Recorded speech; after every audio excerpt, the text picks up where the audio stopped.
3 hours after I sent the packet to my lawyer, I stood in our living room and watched Graham Dalton drop his phone, like his hand had betrayed him. He looked at the glowing screen, then at me, then back at the name Alyssa Mercer. And for the first time in 5 years, panic made him honest.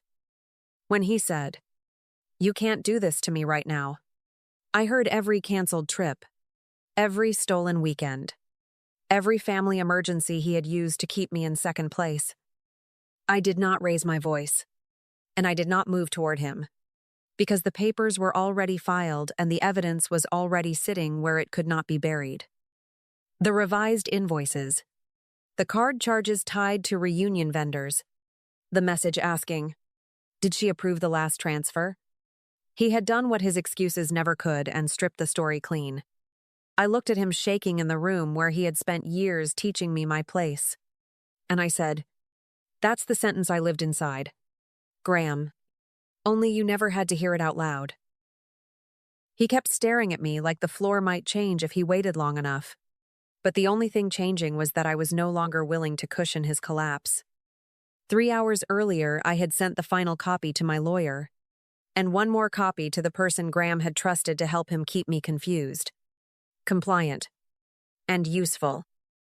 So when he whispered, "Please, Meredith," like I was still the woman who would reach for him first, I finally understood he was not breaking because he loved me. He was breaking because I had stopped being available to use. When I married Graham, I thought I was choosing a man with a close family, the kind who returned calls, showed up consistently, and still made room for a life of his own. What I did not understand then was that closeness, in the Dalton family, meant permanent access, permanent interference, and a hierarchy where I could be included, but never protected. Graham looked loving in public, steady in conversation, and easy to trust, which made it take longer for me to recognize that every warm thing about him ended where their demands began. The first clean crack came with a weekend trip I had booked on the coast, just the two of us. After weeks of long hours and postponed plans, 2 days before we were supposed to leave, Graham came home already braced and said Caleb was falling apart after another breakup, and Judith wanted everyone at the family cabin instead. When I reminded him we had paid for the reservation months ago, he barely slowed down before answering, "My family comes first." And something in me heard that sentence as policy, not emotion. I canceled the booking, lost part of the deposit, packed a different bag, and spent 4 days watching Caleb sulk while Judith moved around him like heartbreak had made him heroic. Nobody thanked me for changing plans.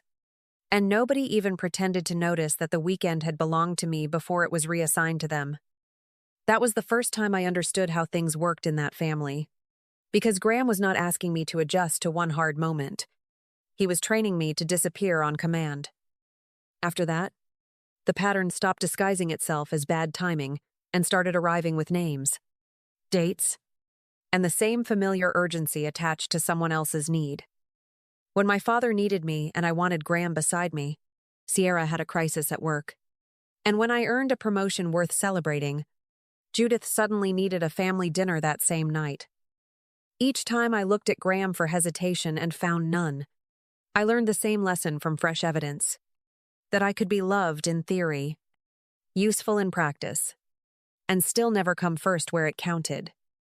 About a year into our marriage, the time his family kept taking from us turned into money, and that shift felt colder because numbers stayed behind after every excuse wore off. Judith wanted $18,000 for a kitchen remodel.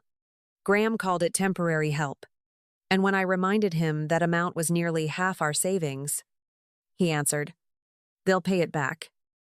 They never did.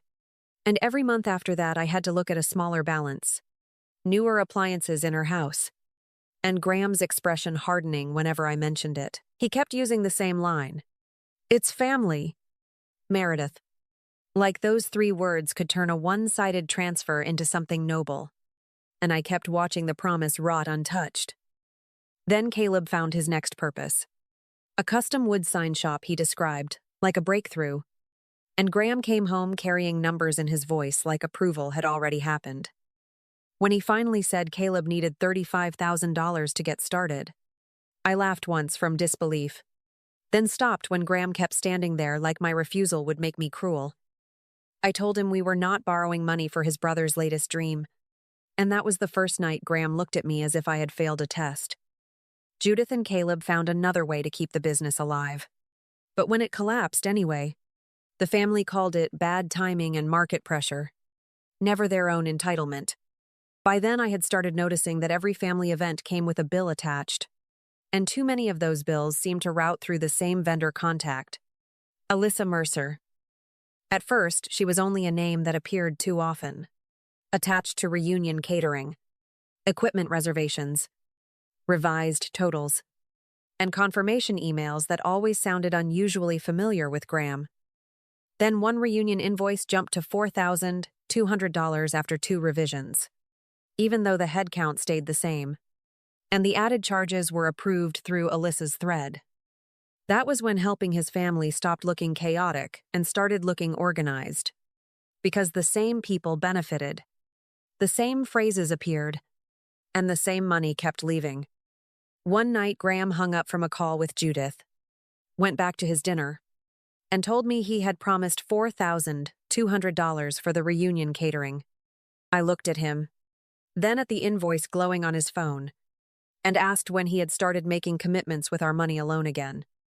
He barely paused before saying, "It's family, Meredith," and that certainty landed harder than yelling because it meant he no longer bothered pretending to ask. I should have argued, should have forced one more ugly conversation, but the revised totals from Alyssa were open in my inbox, and suddenly everything connected cleanly. So I smiled, set my fork down, and said, "I understand." Watching relief move across his face so fast it felt almost insulting to me. He thought I had finally accepted the rules, but all I had accepted was evidence. And that sentence gave me room to start leaving quietly. That night, after he fell asleep, without another thought, I opened a bank account, changed my direct deposit, and moved only what would not trigger questions. Then I started building a timeline with dates, transfers, canceled plans, and every time family appeared right before money disappeared, because patterns looked clearer once written down. Nothing about that night looked dramatic from the outside. But by morning, the marriage had changed shape, and Graham still believed my silence meant agreement. At first, Alyssa Mercer was only a name that appeared too often, threaded through reunion quotes, rental confirmations, and revised totals that somehow always reached Graham before they reached me. I told myself that families reuse vendors, that convenience explains repetition, but convenience did not explain why her emails sounded warmer than professional or why Graham answered them so quickly. Then one afternoon, his phone lit up beside me with a preview that read, "Did she approve the last transfer?" And the word "she" sat there long enough to make my stomach turn. I did not confront him that day because I already had the invoice history open on my laptop, and the cleaner move was to keep reading. The reunion catering total had been revised twice without a headcount change. Equipment charges had been added after approval, and Alyssa's thread treated every increase like a formality. When I cross-checked dates, I found a weekend charge in Astoria on Graham's card from the same Friday he told me he was helping Judith clear the garage. None of it looked explosive on its own, which was exactly why it had lasted. Because small lies hide best when they travel beside ordinary family business. But once the messages, invoices, and card activity sat in the same timeline, the shape changed, and Alyssa stopped looking like a vendor who crossed a line.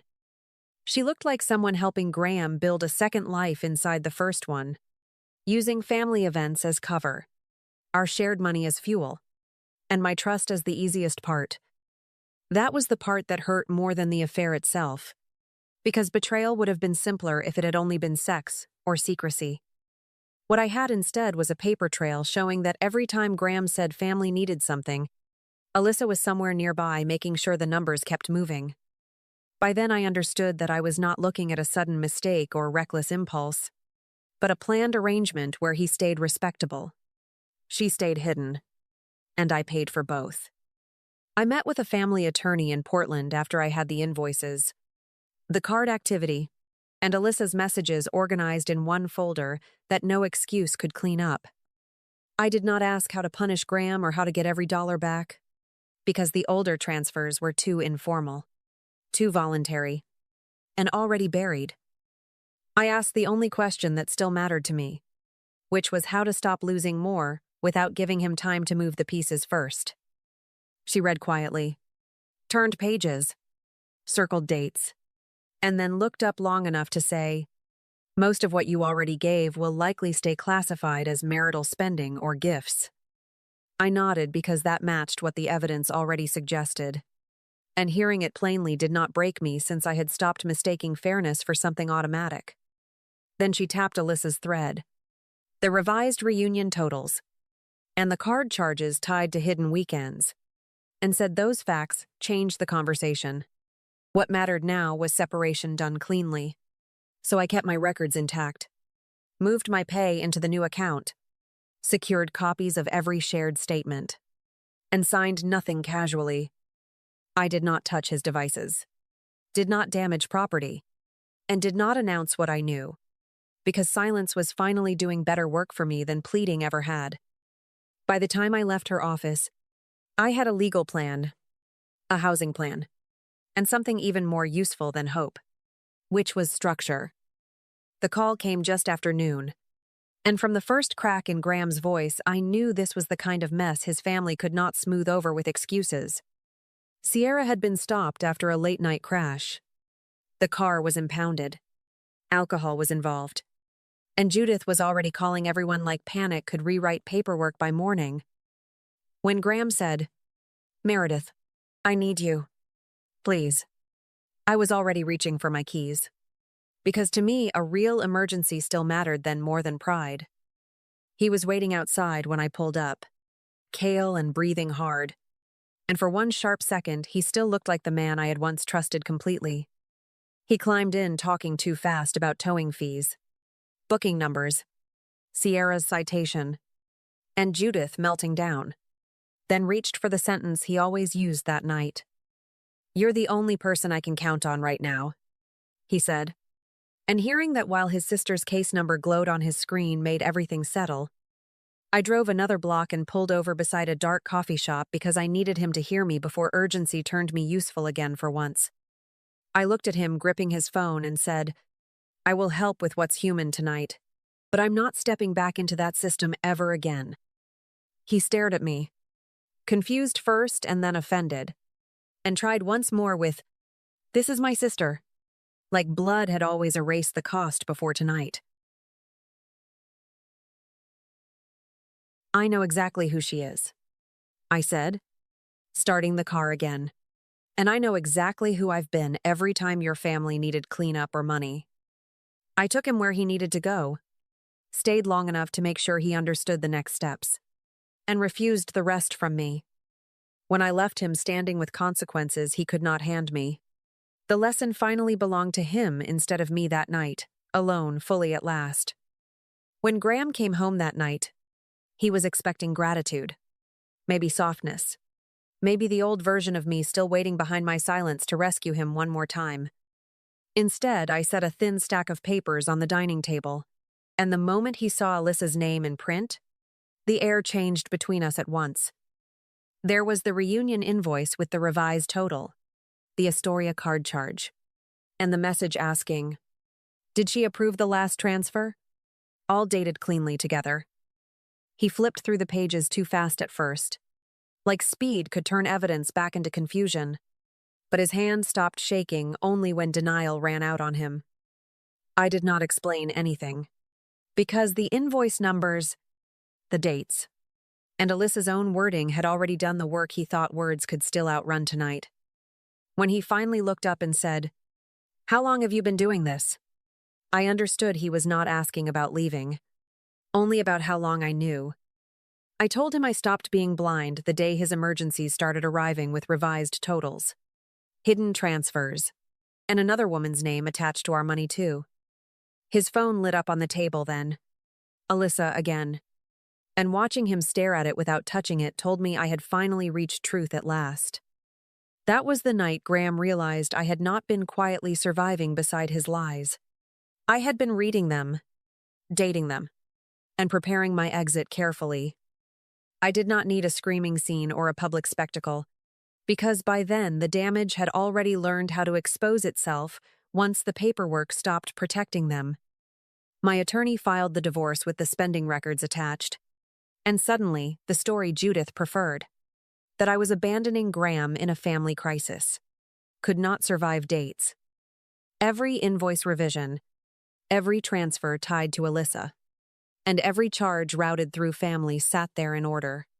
Stripping the righteousness off all of them, Judith called first, furious in the brittle way people get when evidence leaves them no room to perform innocence, and demanded to know why I was humiliating her son. I let her finish, then read back the kitchen money, the reunion total, the dates Caleb's business collapsed, and the messages sent right after each request. By the time she went quiet, the silence on her end sounded different. Not offended anymore, just cornered by her own history and every dollar. Alyssa unraveled next. Not because I contacted her directly, but because vendors do not like discovering revised invoices mixed personal arrangements into family billing. Once the numbers were verified, people who had taken her calls for years stopped returning them, and the professionalism she wore so smoothly disappeared with the questions. Graham could not defend her without exposing himself, and he could not protect himself without confirming that I had been telling the truth from the beginning. Caleb lost the last excuse he had been living on when the records showed his failures were never separate from the money Graham kept siphoning out of our marriage. Sierra had to face her own legal mess without me stepping in as the reliable adult who translated panic into solutions. And that changed her faster than lectures. By the end, nobody in the Dalton family looked persecuted anymore. They just looked like people meeting the natural cost of what they had normalized for years. The divorce moved faster once the records were organized, because facts travel cleanly in a room where emotion keeps trying to blur what money and dates refuse to hide. I was never going to recover every dollar that had disappeared into kitchens, reunions, failed plans, and hidden weekends, but I stopped the future from being spent again. That mattered more, because by then I understood the deepest loss had not been the money itself, but how easily Graham treated my stability like a household utility service. Negotiation became simple in the ugliest way. Since his side could not keep calling me impulsive, while the statements showed repeated transfers tied to Alyssa directly by date and amount, Graham came to my apartment once, red-eyed and unsteady, and said, "I'll change. I see it now," as if late comprehension could repair the structure between us. I listened, looked at the same man who had watched me absorb every demand without flinching, and told him he had noticed pain only after it cost him first. He was quiet after that, maybe because the invoices, the messages, and Sierra's legal mess had finally stripped away the family story he used to protect himself with for years. I did not need him to agree with me, and I did not need a perfect apology from someone who only understood limits once mine held firmly for good. When the agreement was signed, the price Graham paid was not losing access to my money, but losing the woman who had made his chaos livable for years. After the agreement was signed, I went home to an apartment where nothing beeped, nothing demanded urgency, and no one treated my steadiness like a resource. My paycheck landed in my account, stayed there, and for the first time in years, the quiet around my money felt more intimate than marriage. I bought groceries for one, left books open on the table, and made weekend plans without waiting for a family emergency to come erase them. The strange thing was not the relief, though I felt that immediately, but how quickly my body stopped bracing for someone else's need to enter first. I would catch myself reaching for my phone after work, expecting a crisis from Judith, a favor for Caleb, or another rearrangement disguised as loyalty. Then nothing came, and in that empty space I finally heard my own life again. Not louder than before, just uninterrupted for the first time. I used to think love meant proving I could stay generous under pressure. But the statements, invoices, and messages taught me what that belief had really cost. A home should not require persuasion before it makes room for you, and a marriage should not ask you to disappear so other people can stay comfortable. By the time I understood that fully, I was no longer recovering from Graham Dalton. I was living past him, and that felt better than being chosen ever had. Thank you for staying with me through this story. And if any part of it felt uncomfortably familiar, I hope you remember that peace begins the moment you stop begging for space.